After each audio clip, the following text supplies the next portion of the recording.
대만. 작은 섬나라 하나가 세계를 쥐락펴락했습니다. 여러분 손에 들린 그 스마트폰. 그 안에 들어간 칩.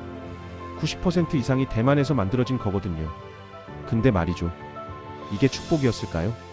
아니면 저주였을까요? 2025년 지금 대만이 무너지고 있습니다. TSMC, 대만 반도체 제조회사, 애플 아이폰, 엔비디아 AI 칩, 테슬라 자율주행 칩, 전부 여기서 만들거든요. 2025년 11월 기준 TSMC 시가총액 950조 원, 대만 전체 증시의 34.7%, 한 회사가 나라 전체 증시의 3분의 1을 먹고 있다는 거. 대만 GDP가 1100조 원인데 TSMC 한 회사 가치가 그 나라 경제의 86%, 한국으로 치면 삼성전자 더하기 SK하이닉스 더하기 현대차 더하기 LG화, 이거 다 합쳐도 안 되는 수준이거든요. 2024년 TSMC 실적, 매출 128조 원, 영업이익률 45.7%, 투자한 돈 100원으로 46원 순이익. 역사상 어떤 제조업도 이런 수익률 본 적 없습니다. 그래서 대만 1인당 GDP 세계 12위, 외환 보유액 세계 5위. 완벽한 성공 스토리처럼 보이죠? 근데 여기서부터 문제가 시작됩니다. 한 회사가 너무 잘 나가면 그 나라 전체가 흔들리거든요. 2025년 10월 TSMC 월 매출 성장률이 16.9%로 떨어졌다는 소식.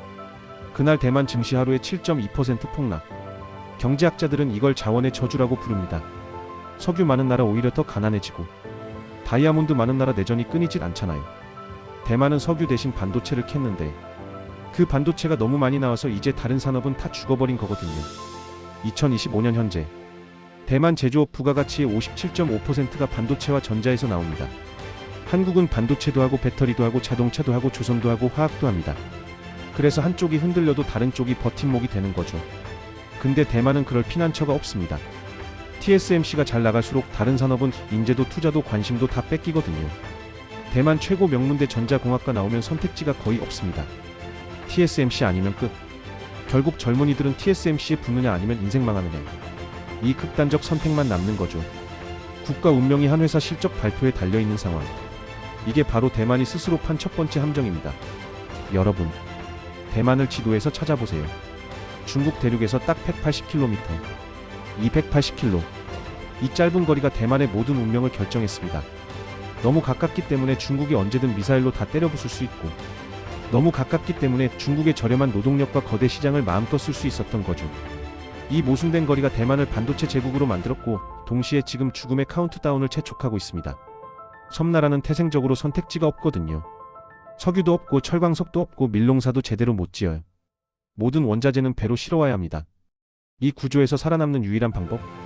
한 개당 가격이 미친 듯이 비싼 것만 만드는 거. 그래서 대만은 반도체를 선택했습니다. 세계에서 가장 정교하고 가장 비싸고 가장 대체 불가능한 물건. 인구도 문제였습니다. 2350만 명. 한국의 절반도 안 되거든요. 대만은 한 방에 올인해야 산다. 이 절박함이 국가 전략이 된 거죠. 신주 과학단지 하나에 모든 걸 몰아넣었습니다. 반경 100km 안에 설계, 제조, 패키징, 테스트까지 전부. 세계에서 가장 빠른 혁신 속도. 하지만 동시에 한번 대형 지진, 태풍, 미사일 맞으면 전부 끝나는 구조. 90% 이상의 첨단 공장이 대만 서해안에 몰려있거든요. 지진 빈도 세계 2위. 태풍 직격 코스. 중국 미사일 사정권 한복판. 1999년 대지진 때 전 세계 노트북 가격이 30% 뛰어 올랐습니다. 대만 공장이 며칠 멈췄을 뿐인데 전 세계가 난리 났던 거. 에너지도 마찬가지입니다. 대만 에너지 자급률 1.9%. 전기 98% 이상을 수입 연료로 돌리거든요. 중국이 대만 항만만 봉쇄해도 2주 안에 전력 대란. 축복이었던 게 이제 저주가 됐습니다. 180km. 이 짧은 거리가 대만을 세계 최강으로 만들었고, 이제 그 거리가 대만을 죽이고 있습니다. 대만이 지금 이 지옥 같은 상황에 빠진 건 우연이 아닙니다. 국가 운명을 바꾼 정확히 3번의 선택이 있었거든요. 첫 번째가 1976년. 반도체 아니면 죽는다. 당시 대만은 가난한 농업국이었습니다. 경제 기획자들은 딱 하나만 골랐죠. 미국이 곧 버릴 기술 반도체. 국가 예산을 쏟아부었습니다. 그 돈으로 자동차, 철강, 조선, 바이오, 항공은 다 포기한 것. 결과는 대성공. 하지만 다른 산업은 영원히 기회를 잃었습니다. 2025년 현재 대만엔 세계 10권 안에 자동차 회사가 없습니다. 조선소도 제철소도 제약사도 없거든요. 두 번째 선택이 1987년. 모리스 창의 파운드리 혁명. 삼성, 인텔은 설계 플러스 제조를 다 했습니다. 대만은 선언했죠. 우리는 제조만 전문으로 하겠다. 세계 최초 파운드리 모델 TSMC는 10년 만에 세계 1위가 됐습니다. 하지만 이게 바로 하청의 굴레였거든요. 최고 기술은 미국이 가지고 최고 브랜드는 미국, 한국이 가지고 대만은 아무리 잘 만들어도 착한 공장이 된 거. 이게 결정적으로 미중 무역 전쟁 때 대만을 최전선으로 내몬 거죠. 세 번째 선택이 2008년에서 2016년 중국품으로 뛰어들자 대만은 중국 문을 활짝 열었습니다. 수백만 명의 대만인이 중국으로 건너가 사업했거든요. 아이폰 생산 80%가 중국 내 대만계 공장이었습니다. 하지만 대만 본토는 일자리가 싹 말랐습니다. 젊은이들은 중국으로 가거나 아니면 TSMC로 몰렸죠. 2014년 해바라기 운동. 대학생들이 의회를 점거한 이유가 바로 이거였습니다. 더 가까워지면 우리 일자리는 다 중국으로 가고 남는 건 집값만 오른다. 예언은 정확히 맞았습니다. 이 세 번의 선택은 모두 당시엔 최선이었거든요. 1976년엔 생존을 위해, 1987년엔 기술 격차 극복을 위해, 2008년엔 돈을 벌기 위해. 그런데 2025년이 되자 이 세 개가 동시에 칼이 되어 돌아왔습니다. 반도체 외엔 대안이 없어서 산업 붕괴 직행. 파운드리라서 미중 사이 끼어서 양쪽한테 맞음. 중국에 너무 깊이 들어가서 이제 빠져나올 수도 없음. 성공 공식이 180도 뒤바뀌어 파멸 공식이 된 순간입니다. 2020년부터 2024년까지 대만은 인류 역사상 가장 미친 돈파티를 열었습니다. 코로나로 세상이 멈췄을 때 디지털만 살아남았잖아요. 전 세계가 하루아침에 기기를 바꿨고 그 기기마다 들어가는 고성능 칩을 TSMC만 만들 수 있었던 거거든요. 2024년 매출 128조 원, 영업이익 58조 원, 애플 A18, 엔비디아 H100, AMD, MI300, 퀄컴 스냅드래곤 전부 대만 신주 과학단지에서 나온 거죠. 반도체 역사상 이런 호황은 단 한 번도 없었습니다. 하지만 이미 그 파티 한복판에서 균열이 보이기 시작했습니다. 고객과다 집중.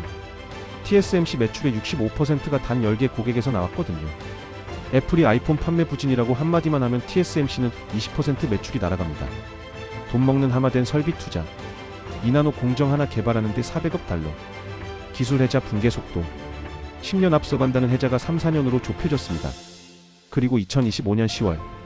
마침내 천장이 내려앉았습니다. TSMC 10월 매출 성장률 16.9%. 18개월 만에 최저. 동시에 세계에서 제일 무서운 투자자들이 움직였습니다. 마이클 버리. 영화 픽쇼트의 그 사람. 엔비디아 풋옵션 10억 달러 규모 매수. 전설적인 공매도꾼들이 줄줄이 AI 숏 포지션. AI가 전기만 처먹는 블랙홀이라는 이야기가 월스트리트에서 공공연히 나옵니다. 2025년 11월 기준 엔비디아 주가는 고점 대비 38% 하락. TSMC 주가는 42% 빠졌습니다. 그 충격은 고스란히 대만 전체로 전이되고 있습니다. 파티는 끝났습니다. 지금 타이베이 시니 아파트 한 채 평균 가격 50평형 기준 우리 돈으로 7억에서 9억 원입니다. 서울 강남보다 더 비싸요. 그런데 대만 평균 월급은 190만원 정도. 국립대만대 전자공학과 졸업해도 TSMC 안 뽑히면 초봉 180만원대. TSMC 뽑히면 480만원대. 같은 학교 같은 과 같은 성적표 가지고도 운명이 2배 이상 차이 나는 거죠. 합계 출산율 0.81명. 2025년 상반기 세계 최저. 젊은 부부들이 하는 말. 아이를 낳으면 평생 빚쟁이로 살게 된다. 차라리 강아지를 키우겠다. 2014년 해바라기 운동 때 대학생들이 외쳤던 구호가 2025년 현실이 됐습니다. 타이베이 집값 10년간 2.8배 상승. 임금 상승률 1.3배. 부모 세대는 1990년대에 집 여러 채 샀고 지금 젊은이들은 전세 보증금도 못 구합니다. 인재 유출은 이미 돌이킬 수 없는 수준입니다. TSMC 미국 애리조나 공장 연봉 대만 본사 1.8에서 2.2배. 대만은 세계 최고의 반도체 인재 양성소가 아니라 미국, 중국을 위한 인재 수출국이 된 거죠. 그리고 2025년 1월 20일 트럼프가 다시 백악관에 들어오면서 대만의 마지막 방패가 산산조각 났습니다. 트럼프는 취임 43일 만에 TSMC를 공개적으로 깠습니다. 대만은 우리 반도체 산업을 훔쳤다. 이제 돈으로 갚을 때다. 2025년 3월 4일 백악관에서 TSMC CEO 불러서 1천억 달러 약 144조 원 추가 투자하고 최신 R&D 센터도 미국으로 가져오라. 거절하면 미국 반도체에 100% 관세. 4월 1일부터 대만산 모든 제품에 32% 관세 발효. 4월 7일 대만 증시 하루에 9.7% 폭락.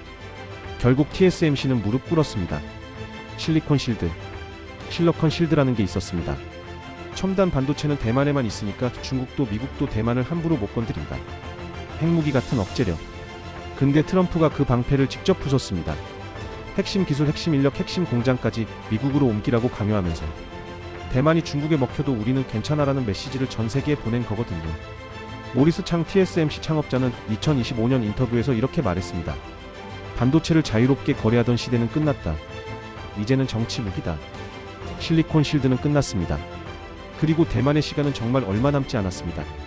2025년 3월 대만 국방부가 공식 보고서에 처음으로 입에 올렸습니다. 2027년은 단순한 상징이 아니라 현실적인 침공 준비 완료 시점입니다. CIA 국장 윌리엄 번스. 시진핑이 2027년까지 대만 무력 통일 준비를 끝내라고 지시했다. 2025년 11월까지 중국군은 평균 8일에 한 번꼴로 대만 방공식별 구역을 침범했습니다.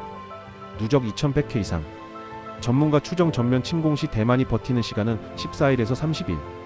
그 이상은 불가능하다는 게 중론입니다. 싱크탱크 차레마우스 미국 CSIS 랜드 연구소 대만 국방연구소 등이 2025년 내놓은 공동 전망. 2027-2032년 사이 대만이 현재 형태로 유지될 확률 22에서 28%. 즉 10명 중 7, 8명은 붕괴를 점칩니다. 대만은 이제 선택지가 아니라 시간만 남았습니다. 그 시간은 2027년 12월 31일 24시로 정확히 찍혀 있습니다. 30년간 한 번도 틀린 적 없던 공식이 2025년 들어 단 한 줄로 바뀌었습니다. 너무 잘 되면 그게 곧 저주가 된다. 대만은 성공한 게 아닙니다. 단 한 번, 딱 한 번 로또에 당첨된 사람이 전 재산을 그 번호에 다시 걸었을 뿐입니다. 그 번호는 30년 동안 계속 나왔고 모두가 그를 부러워했죠. 그러나 2025년 10월 그 번호가 처음으로 빗나갔고 이제 남은 돈마저 다 잃을 순간이 코앞입니다. TSMC가 무너지면 대만 GDP 8%가 하루아침에 증발합니다.